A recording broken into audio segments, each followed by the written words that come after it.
കോടികൾ നേടുന്ന പോലീസുകാർ, കൊലയാളികൾക്ക് കൂട്ടാകുന്ന DIGമാർ. എന്തൊരു വിരോധാഭാസമാണ്. കൈക്കൂലി വാങ്ങുന്ന പോലീസുകാരൻ, അത് നമ്മൾ കേട്ടുകേൾവിയുള്ളതാണ്. എന്നാൽ ഉന്നത സ്ഥാനത്തിരിക്കുന്ന പോലീസ് ഉദ്യോഗസ്ഥർ കൊലപാതകയുടെ കയ്യിൽ നിന്നും കൈക്കൂലി വാങ്ങുക എന്ന് പറഞ്ഞാൽ അത് നമ്മുടെ നിയമപാലകരുടെ ഒരു അവസ്ഥ ഒന്ന് ആലോചിച്ച് നോക്കൂ. എത്രമാത്രം പരിതാപകരമാണ്. വല്ലാത്തൊരു പതറ്റിക് സിറ്റുവേഷനിലേക്ക് ഈ പോലീസുകാരും പോലീസ് ഉദ്യോഗസ്ഥരും പോകുന്നു. ആലോചിക്കൂ. നിയമം സംരക്ഷിക്കുമെന്ന് പറഞ്ഞ് പ്രതിജ്ഞ ചെയ്ത് അധികാരമേൽക്കുന്ന പോലീസുകാർ അവരുടെ ഉത്തരവാദിത്തങ്ങൾ കാറ്റിൽ പറത്തി ജീവിതം സുഖിക്കാനായി ഉപയോഗിക്കുന്നു. ഇവരെ പോലുള്ള പോലീസ് ഉദ്യോഗസ്ഥർ കോടികൾ നേടിയെടുക്കുന്നത് ഇത്തരത്തിലുള്ള മാഫിയ ബന്ധത്തിലൂടെയാണ്. ഇപ്പോ അവസാനമായിട്ട് നമുക്കറിയാൻ കഴിയുന്നതാണ്, ജയിൽ ആസ്ഥാനത്തെ DIG ആയിട്ടുള്ള വിനോദ് കുമാറിനെതിരെയായിട്ടുള്ള കൂടുതൽ വിവരങ്ങൾ പുറത്തു വരുമ്പോൾ ഞെട്ടിപ്പിക്കുന്നതാണ് അവയെല്ലാം. TP ചന്ദ്രശേഖരൻ വധക്കേസ് പ്രതിയായിട്ടുള്ള കൊടിസുനിയിൽ നിന്നും ജയിൽ ഭരിക്കുന്ന വിനോദ് കുമാർ കൈക്കൂലി വാങ്ങിയെന്നുള്ള വിവരങ്ങൾ, സുനിയുടെ ബന്ധുവിൽ നിന്ന് പണം കൈപ്പറ്റി എന്നുള്ള വിവരങ്ങൾ, ഗൂഗിൾ പേ വഴിയാണ് സുനിയുടെ അടുത്ത ബന്ധുവിൽ നിന്നും വിനോദ് കുമാർ പണം വാങ്ങിയത് എന്നുള്ള വിവരങ്ങൾ, 8 തടവുകാരുടെ ബന്ധുക്കളിൽ നിന്നും DIG നേരിട്ട് പണം വാങ്ങിയതിന്റെ തെളിവുകൾ അടക്കം വിജിലൻസിന് ലഭിച്ചിരിക്കുന്നു. പരോളിനും ജയിലിൽ സൗകര്യങ്ങൾ ഒരുക്കുവാനും വിനോദ് കുമാർ തടവുകാരുടെ ബന്ധുക്കളിൽ നിന്നും പണം വാങ്ങിയെന്ന് കണ്ടെത്തിയതിനെ തുടർന്നാണ് വിജിലൻസ് കേസെടുത്തത്. പരോൾ നൽകുവാനും പരോൾ നീട്ടി നൽകുവാനും തടവുകാരുടെ ബന്ധുക്കളിൽ നിന്നും പണപ്പിരിവ്, ജയിലിനുള്ളിൽ സൗകര്യങ്ങൾ ഒരുക്കുവാനും സ്ഥലം മാറ്റത്തിനും കൈക്കൂലി, ജയിൽ ആസ്ഥാന DIG വിനോദ് കുമാറിന്റെ വഴിവിട്ട നടപടികൾ എന്ന് പറയപ്പെടുന്നത് മാസങ്ങളായിട്ട് വിജിലൻസ് നിരീക്ഷിച്ചു വരുന്നതുമായിരുന്നു. ഭരണ നേതൃത്വവുമായിട്ട് അടുപ്പമുള്ള ജയിൽ ആസ്ഥാന DIG സ്വാധീനം ഉപയോഗിച്ചുകൊണ്ട് ജയിൽ സൂപ്രണ്ടുമാരെയും മറ്റുദ്യോഗസ്ഥരെയും വിരട്ടി കാര്യങ്ങൾ നടത്തുമായിരുന്നു എന്നാണ് വിജിലൻസിന്റെ കണ്ടെത്തൽ. വിയൂർ ജയിലിലെ തടവുകാർക്ക് സൗകര്യങ്ങൾ ചെയ്യുന്നതിനായിട്ട് വിരമിച്ച ഉദ്യോഗസ്ഥനെ ഏജന്റാക്കി പണം വാങ്ങിയതിൽ വിജിലൻസിന് വളരെ കൃത്യമായിട്ടുള്ള തെളിവ് ലഭിക്കുകയും ചെയ്തു. തെക്കൻ കേരളത്തിലെ ഒരു സബ് ജയിലിലെ സൂപ്രണ്ടിൽ നിന്ന് ഗൂഗിൾ പേയിലൂടെ പണം വാങ്ങിയതിനടക്കം തെളിവ് ലഭിച്ചതോടെയാണ് കഴിഞ്ഞ ദിവസം കേസെടുത്തത്. സ്ഥലം മാറ്റത്തിനും വിനോദ് കുമാർ ജീവനക്കാരിൽ നിന്ന് പണം വാങ്ങിയിരുന്നു എന്നുള്ളതാണ് ഏറ്റവും ഞെട്ടിക്കുന്ന വിവരം എന്ന് പറഞ്ഞത്. വിനോദ് കുമാറിന്റെ അനധികൃത സ്വത്ത് സമ്പാദനം അന്വേഷിക്കുവാൻ വിജിലൻസ് ഡയറക്ടർ മനോജ് എബ്രഹാം ഇപ്പോൾ ഉത്തരവിടുകയും ചെയ്തു.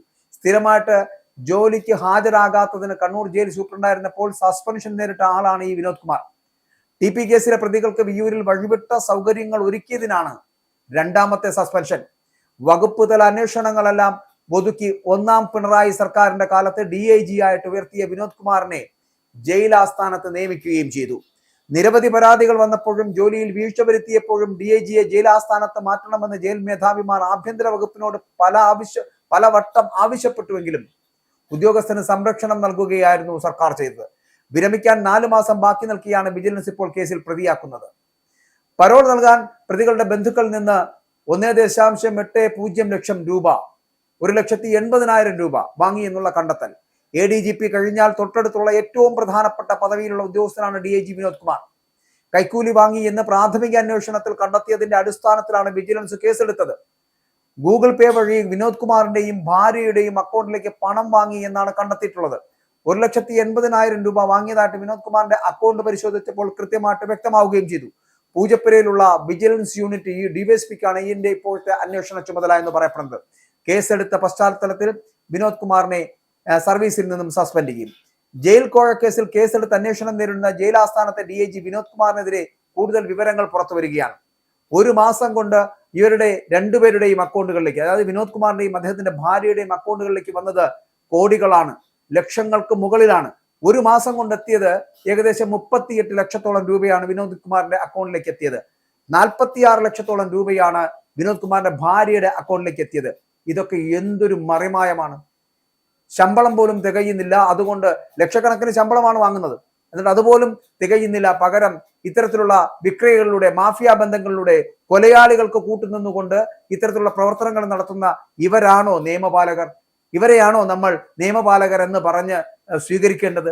ഇവരെന്ത് ഉത്തരവാദിത്തമാണ് നമ്മുടെ നിയമ സംവിധാനത്തിൽ നിന്ന് ചെയ്യുന്നത്? ഇത്തരത്തിലുള്ള പുഴുക്കുത്തുകളാണ് ഈ എൻറ്റയർ പോലീസ് ഫോഴ്സിനെ ഇല്ലാതാക്കുന്നത്. ഒരു സാധാ പോലീസുകാരൻ 100 രൂപ കടം വാങ്ങിക്കുകയോ 100 രൂപ കൈക്കൂലി വാങ്ങിക്കുകയോ ചെയ്യുന്നത് നമുക്കറിയാവുന്ന കാര്യമാണ്. അതുപോലും അനുവദിക്കരുത് എന്ന് പറയപ്പെടുന്ന നാട്ടിൽ കോടിക്കണക്കിന് രൂപ ഈ പറയുന്ന കൊലയാളികളുടെ കയ്യിൽ നിന്ന്, മാഫിയകളുടെ കയ്യിൽ നിന്ന് ചോദിച്ചു വാങ്ങുന്ന, ഇരന്നു വാങ്ങുന്ന ഇവന്മാരെ പോലുള്ളവന്മാർ ഈ ഫോഴ്സിന് തന്നെ നാണക്കാളാണ് എന്ന് പറയാതിരിക്കാൻ കഴിയില്ല. ഇനിയുമുണ്ട് ഇതിനേക്കാൾ വലിയ വില്ലന്മാർ, ബിരുദന്മാർ, സൂക്ഷ്മ ബുദ്ധിയുള്ളവർ, സൂത്രശാലികളായവർ.